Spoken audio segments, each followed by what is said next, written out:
Hey, okay, welcome back, Philosophy 101. I hope you're all doing all right. This will be the new form for the course, basically. I'm going to make these videos. I'm going to try to always keep them short, 15 minutes or less, so it means I'm going to move fairly quickly, but I'm going to tie it to the same set of slides that we would have used in class. So if you remember, let me see how I can get this to go. Here we go. Hope this is working. Here's just the setup of the dialogue that we have from Berkeley between Hylas and Philonous, right? So they're in agreement, taking an empirical approach is correct. They want to just try to figure out which one of the two is the skeptic as they've defined it here. Which one gets it wrong in terms of connecting perceptual experience with what we take to be real. There's something interesting to note just at the very beginning of the dialogue. Just keep in mind who is the one who is so sort of emphatic about how beautiful a morning it is, right? It's Philonous. It's the idealist. The idealist is the one who can take seriously, the beautiful sunrise, the wonderful sound of the birds, the smell of the flowers, and so on. Whereas a materialist like Hylas has to say that's merely appearance, and what's really real is some deeper material reality that we do not directly perceive. So that's kind of the gist, as you recall, of the overall argument, discussion between them, basically. Philonous is always just saying that reality consists in nothing more than the various sensible qualities that we do in fact perceive. Hylas is always trying to insist there's something deeper than that, basically, but never being able to adequately do so. Now, this has so much to do with the discussion about heat, you remember? Here are all the points, basically, about that. It's not as complicated as it seems. Remember, you can just take a match and put your finger in it, and then you'll figure all this out on your own, probably. The idea is that that experience of intense heat is single or unified. It's not composed of two separate things, namely heat on the one hand and pain on the other. And if that's true, and if it is true that pain is unquestionably experiential, then the heat is likewise. And it's just the iteration of that reasoning that Philonous goes through step by step with each kind of sensible quality that we experience. It's always just the case that any perceptual experience has this aspect of how we are affected. So if you like, I just call that sort of the subjective side, and that is always just inseparable from whatever we might want to think about in more objective terms. But everything comes out as being part of or internal, so to speak, to our experience, meaning that it is all ideal. The point being that if you take our perceptual experience seriously, then you are going to be led to an idealist conclusion, that makes best sense, right? That's what really connects our perceptual experience with reality, when we just draw out the conclusion that reality is ideal. So you might remember this, we talked about this before, just literally kind of how you really cannot form any coherent idea of matter as something that would exist apart from the sensible qualities. There just cannot be anything like that. We cannot have an idea. It's just incoherent in that sense, even though, of course, Hylas is just expressing the very typical view, of course, that most of us do actually hold, that there is something like that. It's just that Philonous just will press and press on the point that you cannot say anything, and it's just not really a coherent idea. So that's kind of what these points are saying here. In effect, that Hylas or any materialist is backed into a rather unpalatable corner where either they can say nothing positive about this so-called matter because there actually is no empirical evidence for it. Basically, they either have to conclude that there's nothing to say about it, or be stuck with the sort of absurd, which really means self-contradictory or inconsistent position, where they have some sort of idea of something that is itself not an idea or not ideal. And that just is not acceptable to anybody, basically. So Hylas is in a kind of a messed up situation, basically, by the end of the dialogue. This is just a famous observation by a contemporary of Berkeley, Samuel Johnson, a well-known writer, basically. Now, this is written by someone who wrote a biography. It's just a little anecdote, a little episode that occurred where people basically agreed amongst themselves that Berkeley must be wrong, but it seemed impossible to refute what he was saying. Johnson apparently tried to refute it basically by running and kicking a stone. Probably hurt quite a bit, claiming to have refuted Berkeley that way. Presumably the point is that somehow that proves there is matter. This is basically just like me pounding on the table or the desk as I typically do. That certainly speaks to common sense in a certain way, but it doesn't really refute Berkeley, because really, basically because, Berkeley could just be observing that whole scene and chuckling to himself, thinking that, of course, nothing there refutes what he's saying. It's not as if he denied that there's solidity. He didn't deny that there is pain. Everything is exactly the same. He just wants to say we don't need to add the further extraneous, abstract idea of matter in order to make sense of it.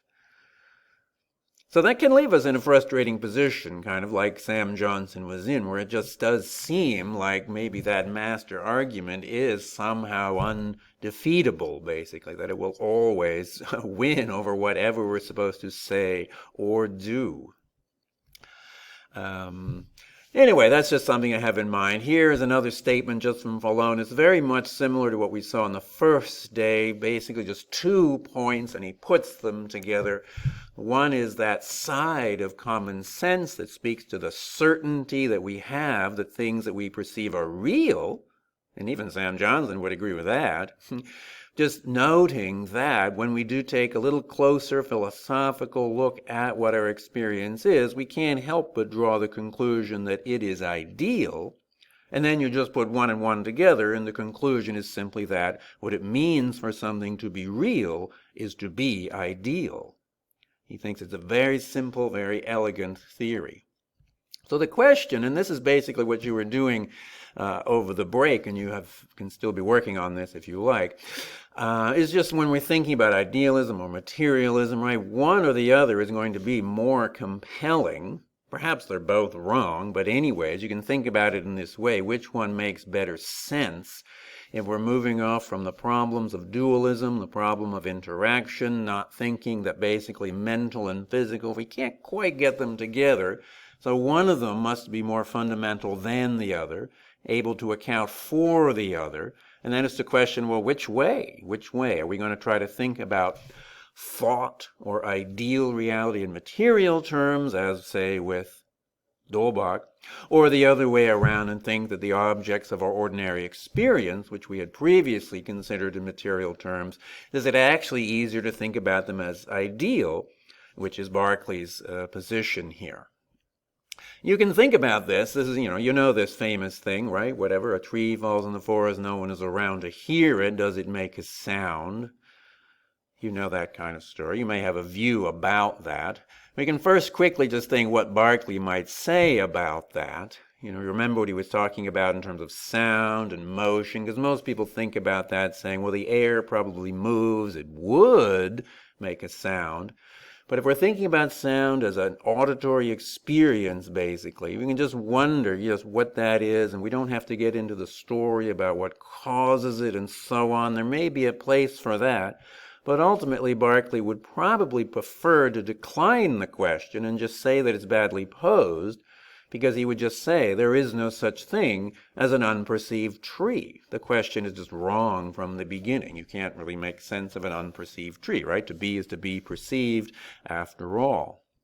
Now that may seem like a weird reply to that question, but basically we're in the situation here where there's 2 ways to go. You can either agree with Berkeley and say something seemingly strange about that tree, right?